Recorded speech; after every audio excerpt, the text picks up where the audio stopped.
Welcome, everybody, to the AI Agency Podcast. I'm your host, Antonio Rothenbach with Ibero AI, and I'm excited about today. We have a special guest who's going to discuss how they see AI in HR, what changes are coming in the space in the future, what she predicts, and she's going to tell us about her consulting experience and how she sees AI shaping her own company and her consulting client. So, as you guys know, in this podcast, we focus on discussing consulting, launching, growing businesses, and adapting to this age of artificial intelligence. So, I'm really excited about our guest today.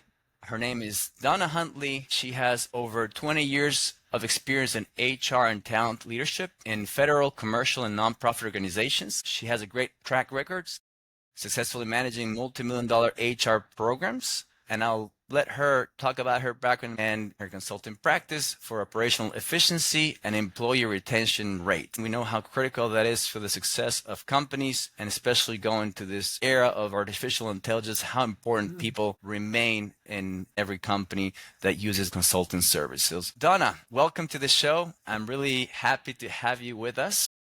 Please tell us a little more about yourself and your practice today. Yeah, so thanks, Antonio. Thanks for having me. So let's see about myself. So first of all, I'm the founder and CEO of People Pulse Ventures. It's a little tongue twister, but we are a fractional HR consulting firm. And so what we do is we really focus on the front end of HR, how companies are recruiting, hiring, and onboarding talent so that they can ensure that they are bringing in the right people aligned with their values so they can have a positive impact on their culture and then ultimately retain those individuals. Will we get it right every single time you hire somebody? Probably not, but I'm here to help make sure that we're thinking it through and working with those companies. And the good thing about it being fractional is you can have me in there for a project, or you can have me in there for a short-term, deliverable that you need to get out the door because maybe somebody's out on leave for a period of time and they need that type of strategic thought from the HR leadership perspective. And that's where I'm going to bring it to them. And that aligns perfectly with my background because I've had over 20 years, like you said, of experience. I've worked for all the various big consulting firms, but I started it all off with Monster way back in the day and helping agencies, federal agencies, move from paper application processes to paperless. So I remember those days of Monster. I remember using it to apply during college. I know I don't look like I'm old enough to do that, but I am. So, but yeah, no, that was my introduction, right? And watching how that changed and how technology changed everything, it just piqued my interest, and the connection between the human side and the tech side just continued to be part of my growth. So, yeah, I'm excited to talk about this topic. I'm really excited to have you here. So tell us more about how you got into consulting. I know you had experience at, for example, Accenture, a major consultant firm. Tell us about your experience there. Was that your first time within consulting, or had you done it? Had you done it before? What led you to start your own practice? I started with a startup, and they were purchased by Monster, right? We became Monster Government Solutions. I led a team over there of project managers, and what I had to do is I had to consult clients all the time on understanding how to accept the change management process, helping them understand the parameters around how they can use technology for hiring, the pros and cons of that, the governance that needs to be around that. And from there, I worked with multiple clients there, moved over into BearingPoint that became Deloitte, and worked there with some federal law enforcement agencies, helping them further expand how they use their technology to attract talent and also manage that talent once they came in the doors.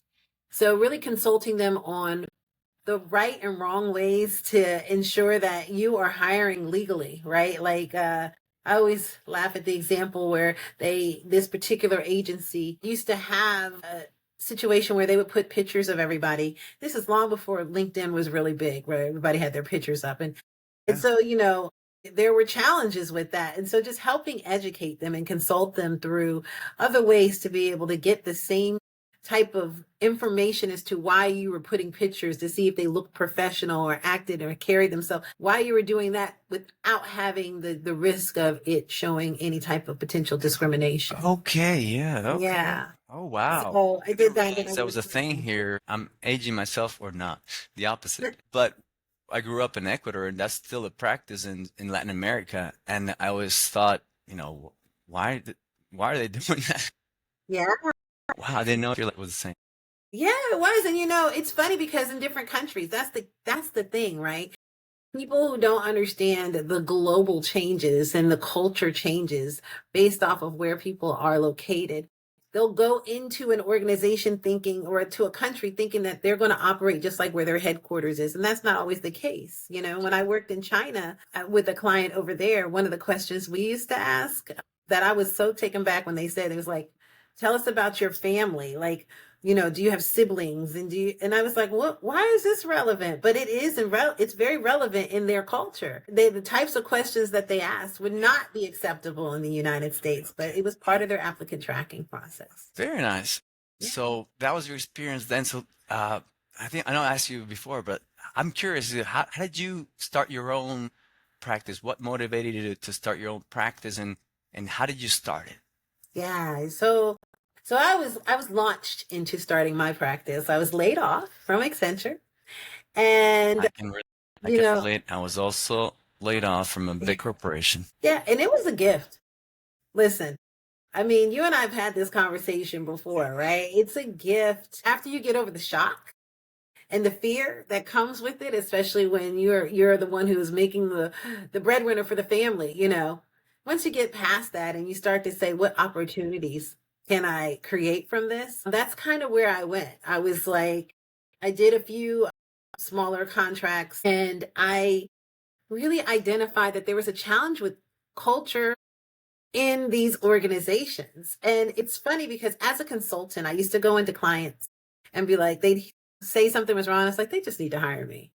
They hire me, everything will be great. And then I actually worked for a little while on the inside, on the business side as the client. And I realized I see why they hired us, because they can't get out of their own way. I heard somebody say it very clearly. Yeah. They said, why do you bring in people from the outside? And they said, it's like you sitting in your house with trash that smells horrible. After a while, you go nose blind. You don't even smell that trash. It's not until somebody else walks in and says, what is that smell? That you're like, oh, it must be the trash. That's what a consultant does for a company, right? They are so used to this chaotic culture at times, and they are trying to figure out why they can't get ahead. And it takes somebody else to come in and say, it stinks in here, for them to say, oh, well, what do we need to do to fix it? And I'm here to help take the trash out, right? So that's how my business is. I am the trash collector. Very interesting. I can relate a lot. 15 years of experience in continuous improvement and operational excellence, and I saw the same thing, cultural change. And people want to do a good job, but they just need to, you know, realize when there's a problem, right? Yeah. At all levels. And at least in the companies that I worked in, people had been there for 20 years, so they get numb to what they see because it just becomes every day kind of. So we did a lot of work of um, coaching people to not only us coming in, I was kind of like an internal consultant, but you would train people and develop that capability for them to see the ways, the non-directed activities, the problems themselves so that they can act on it. So, but there's the point too when you don't have the expertise, right? You need someone else to come and help you. I do see that. Yeah. Yeah, definitely. That's the pain point, right? You're always trying, if you're going to create a business, you got to make sure it's something somebody will buy. So, Yeah. what is it that I can do for you to help you be better at what it is you're doing? And I can do that through my experience. So that's what made me decide to do what I'm doing. Excellent. So what are things you're doing now in your practice? What are the biggest focus areas that you're working with clients on? Can you please describe a little more about that and how you're executing those projects? Yeah. So it's a couple things, but Bottom line is most of my clients have, and I've heard this from even those who aren't my clients yet, that they are just trying to make sure that they're getting the right people in the door. People management is not an easy task. I work with small to mid-sized businesses, most of them who have a growth mindset. So they know they want to grow and they know that they need people to grow. But oftentimes when a business owner starts, they have this passion for what it is that they're good in. And if you're a tech company, for example, you're not saying you're doing it. I'm going into this so I can be great at tech and managing all these people and hiring them. And there's specific areas that they just aren't skilled in. And if you don't have the right people or the people strategy, how can you grow? So companies I'm working with now are really looking at how they can scale their organization by having the right strategies, the right processes, the right technologies in place so that they can bring it in and also it can scale. Those things can scale with them as they're growing. And then from there, and that uses what we call a pulse framework. It's really a framework that really helps with the diagnostic side, asking the questions and creating it. And then once we get the diagnostic all complete, then we can go into the action plan and help them implement a lot of those things, which I call the beat framework. And people pulse ventures, pulse and beat. Get it? Okay, okay, yeah, Thank I'm you. getting it now. It took me a You while, know what I'm putting down? like that trash you were talking about. Like, I'm the cliche person. But yeah, it's really the recruitment side, all that's included with that recruit, hire, onboard. But then the retention side. Once you get them in, how can you keep them there? And what are some of those engagement strategies that help with retention and employee experience? Excellent, excellent. So, what kind of technologies are you currently using for that purpose, either the onboarding side or on the retention side? So I've had some clients, and I think that one of the things that I've seen is that the tools that they're having their staff use to achieve Yeah. a lot of the goals that they have in front of them. Some of them are antiquated. Some of them they're not using all of the features. Okay. And ultimately, in doing audits, I find that Like there's I'm sorry, the ATS systems that they use? applicant tracking systems, yes. Even when it comes to their project management systems, right? I had a client who was using Monday, but they only knew how to use a piece of it. Monday is expensive. A lot of these technologies can be very expensive, right? Yeah. They're a per user. Now think about if you have different teams with 50 people each, and you're paying for everybody on that team and only 2 people are using it, you are wasting so much money. And the reason why it's not adopted is because nobody's trained anybody on how to use it. We know it's a great tool, and we're like, okay, this is going to help change things. But if one out of those 50 people knows it, they can't train everybody. So I think that one of the things is the tech teams and the operational teams, they don't come together and collaborate as much as they need to. They're just trying to keep their employee population happy. They say they need it. They gave their justification. Let's go ahead and get it. But now They're you have over the fence, right? that's right. Yeah. And now you have this extraordinary spend. And now you're saying, well, now we need this. Nobody's even done an assessment to see if what you've already Okay. purchased actually has those features. Instead, you see a new shiny object over here and you say, well, let's get that also. You end up with this landscape of technology that is repeating the same things. And I've seen it also with AI. Everybody's wanting to pick up every new AI product that's Yeah. out there, and a lot of them do the same things. Right. Yep. And I fear the same thing. I can relate so much with my experience in operational excellence when you had new projects and just over the fence, you guys figure it out, and so much wasted time. So that's a great insight there on the technology side and the importance of training and coaching and collaboration, right? What have you seen from the AI perspective? Similar things, or what kind of AI have you seen being deployed in your clients and the adoption? Do you see a lot of successes or a lot of failures? I see a lot of both. I see a lot of both. Copilot is what everybody has in their organization. Oftentimes, Big companies, right? Or yeah, small I mean, companies too. I think all companies they'll have a little bit of a version of Oh, Copilot yeah. somewhere. It'll pop up. Or yeah, Gemini Absolutely. or even ChatGPT. Your home computer. You'll see something that says, let Copilot help you. But if you don't know how to use it, you don't know how to ask the right questions, you don't know how to use the right prompts, and internally with your organization, they're not governing the information. So what you feed in it is what it puts out, right? Then you're really putting every dollar you spend at risk, right? I had a client that had project managers. They did not know how to really create solid project plans. They did not know how to create project plans without it being so, detailed, and they just would get so overwhelmed they just wouldn't do it. And so I was like, let's use Copilot Yeah. as your coworker and resource to try and get some stuff done. And they're like, well, it's not going to help. I'm like, let's do it. So we had a Give it a training try. class. Yeah. Yeah. I just said, ask some questions, and then I help show them how you can ask it and continue to build on it, because Yeah. people are very intimidated with change and the unknown, so they avoid it. Okay. Yeah. Yeah. And so once I did that with them, they were like, wow. And I said, now this is not law.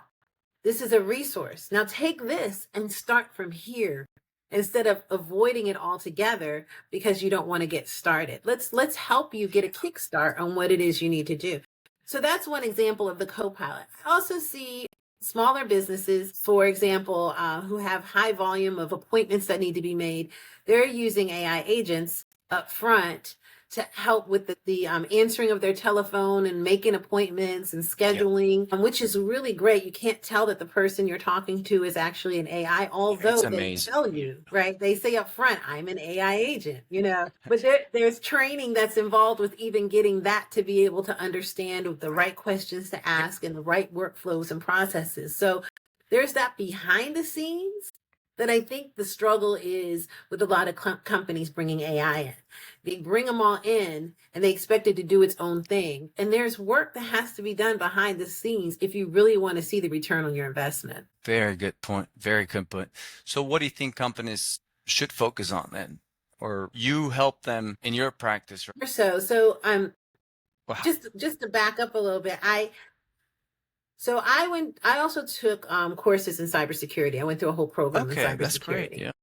Yeah, and I did that. I'm also a Scrum Master. So I'm kind of like on the tech side, right? But one of the things that when I'm talking to clients as it relates to AI and technologies, I help them understand the importance of the security protocols around that, right? Even with AI. So when it comes to HR, I help them understand that it can be your coworker, but there's also compliance and privacy standards that you need to make sure you're also helping your company employees also be aware of, right? So when it comes down to, for example, I say in accounting, a lot of people in accounting now, they want to, accountants would go crazy without their spreadsheets, but they want to upload it and get it to do the analysis. Well, if you're just uploading it into ChatGPT, the free version especially, and you haven't done the security settings, you've now put your company's information out there and you put your company at complete risk. But if you, from the HR perspective, have put some policies and procedures in place as to how to use it properly, then that helps people feel comfortable using what is available, but following policies and procedures. If you don't put anything out, and what I hear oftentimes is I tell them, don't use it. You don't use that. You think through it first. You're not going to use this to replace it. No. That's your coworker. Everybody's going to have to use it. But how you sit down and talk to your coworker about an idea, you make sure that, especially if it's a client that's confidential and you can't really discuss to your coworker, but you need some thoughts. It's the same way you would have the conversation. You could either say it or write it with your ChatGPT or your AI tool to help get some thoughts going and flows going in your mind so that you can continue to move forward. It's not a replacement, it's a resource. Very, very well said. Very well said. And I've heard that before too. Is like, you have to be conscious that it's coming, but you don't have to be afraid of it, And if you're afraid of it, you'll miss out. And other people who will use AI will be more productive than you. And then you'll be at risk because you are not using it, right? So, which is kind of a weird thing, right? And you think that's the fear in people's minds right now, that AI is going to replace my job? Do you see that as the main fear? And how do we get over that fear, if that's a fear? Yeah, I definitely think it's a fear. And I think it's the only way to get away from that is to educate. And that's just the foundation of change management. Those who don't know are going to make it up. And then if they make it up and they're a really good salesperson, they'll make everybody else around them think it's law. Right. And so next Yeah. thing you know, Brad said that we can't yes, do this. Yeah. absolutely. Yeah. And it goes from Brad saying to, did you Yeah. know Yeah. that if you use ChatGPT, it's going to come out and walk your dog for you? You know what I'm saying? Like, it's just, But Donna it's like, said that it's going to put my company's information at risk. yes. Now I've, that part is true. And I want you to share that. But I think that the change management comes from making sure that it starts to become part of the culture. Like we desire to have an innovative group of employees, but we want you to do it safely, right? And so we offer AI training to everybody who comes in. We offer refresher courses as things are updated from the governance structure of our AI, from the policies and procedures. It's not one and done. Just as quickly as things are changing in the workplace, they're changing with the AI world. And so we have to make sure that they're meshing, right? yeah. Yeah. I always compare this to the dot-com era. And dot-coms were coming out and everybody was going online. Ooh, so many people. Yeah. Yeah. They did not trust it. They were like, "Oh, I am not using that internet, that W." What they say, "I'm not using the World Wide Web for nothing." Look at us now. And I remember doing Yeah. a speech at one point way back then, and I asked them, "If you're using online banking, raise your hand." And like three people raised their hand. Three people.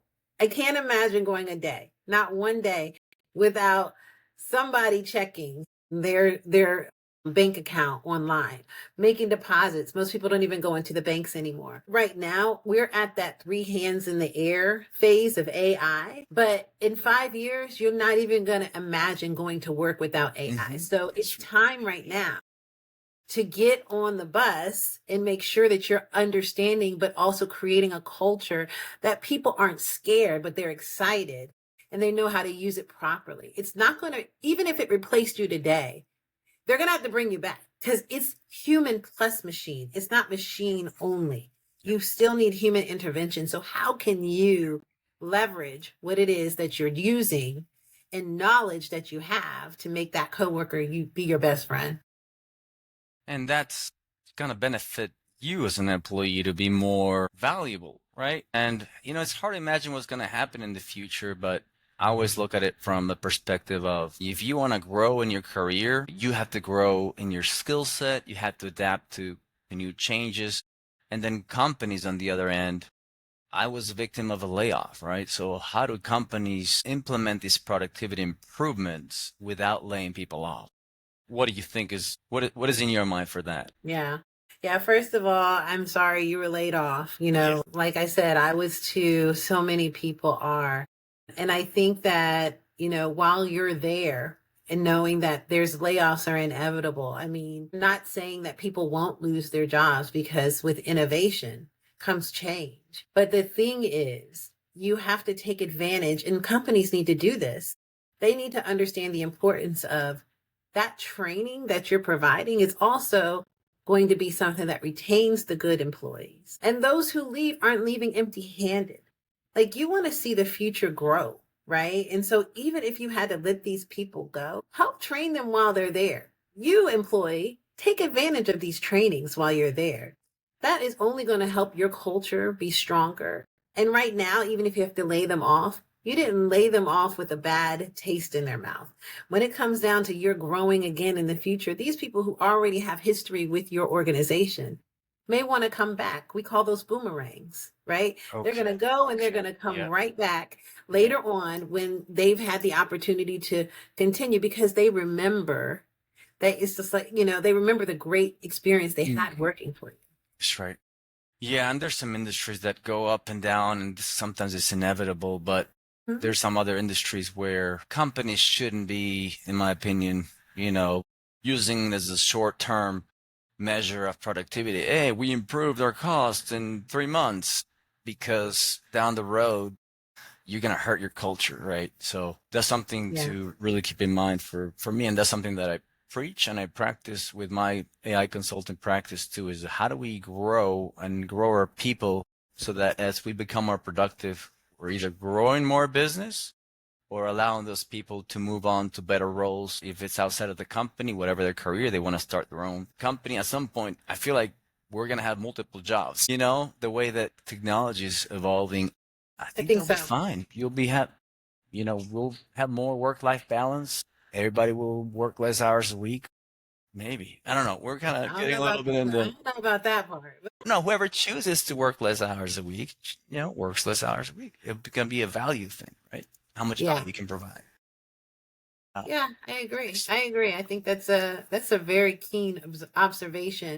I think that the you see all these fractionals of everything coming out now is also indicating that that's the direction where you're going to be a gig-based culture, right? And that gig is going to either be from the fractional executive to the Uber driver. It's 100% building your career on your own time. Excellent points there, Donna. I think we've had a great discussion. Is there any other topic you would like to discuss or share with our audience? Yes, one of the things I would just simply say is as companies are, adapting to the changing environment with technology, they also have to realize that right now is a multi-generational workforce. So everybody is learning at a different pace. Everybody's coming in with different experiences. We have people who like phone calls. We have people who like typing. We like people who like messaging, and we have people who don't like talking. And so Yeah. I think the key is to learn who your employee population is who works with you and ensure that your company is prepared to have those people come in and understand and continuously reiterate your values of your organization, bringing them in not for skills alone, bringing them in for skills and culture. So that way you don't have people leaving in 6 months saying they just didn't fit, right? You got to help make sure that you're bringing people in to be successful by ensuring you have the diversity, but you also understand and they understand what they're walking into. Excellent. Excellent point. I thank you for that insight. So we've got a lot of ground today, great insights into the future of work, but also, how you started consultant practice, all great insights for our listeners, great conversations about fear and how we shouldn't be fearing it. We should be embracing it and how companies need to make that cultural change themselves, right? I'm a passion for culture change and this is also culture change, right? So Yeah. I feel like you share the same passions. Yes, we're passionate people about culture. Now you have to say people pulse Fincher's passionate about culture. Let me hear you say. So now you put me in this spot. Did I tell you English was my second language? Ask me to say it in your language. I'll be like, You can have AI do it for you. there you go. All right. Relation There you skill. go. Oh my. Yeah. Yes, that's wonderful. Yeah, Look, we I can so translate. appreciate you having me on here for this because this has been great. Yeah, I really enjoyed our conversation, and thank you thank you so much, Donna. And I'm sure people would want to get in touch with you after this if they're looking for someone with your skill sets. How can they find you? 100%. Thank you for that. So we have a website, obviously, People Pulse Ventures, spelled just like it sounds, People Pulse and Ventures, all one word.com, or you can reach out to us at 80306. I take texts, I take phone calls, but I am definitely looking forward to serving you. So I definitely want to, encourage the calls. I'm here to help. Excellent. And we'll put your contact information also in the show notes so that people have access Thank to it. you. Thank you so much, Donna. I really appreciate your time today, and hopefully we'll get a chance to discuss in the future again. Yes, 100%. Thank you. Thank you, Donna. Take care. Bye-bye. And thank you, our listeners, for tuning in today. We had a great conversation with Donna. Keep looking into how you can get better, change the cultures in your companies or your clients' companies. We're all learning together. So these type of insights help us all understand what's coming and how to adapt to the changes that are coming. Thank you so much and tune in for our next episode.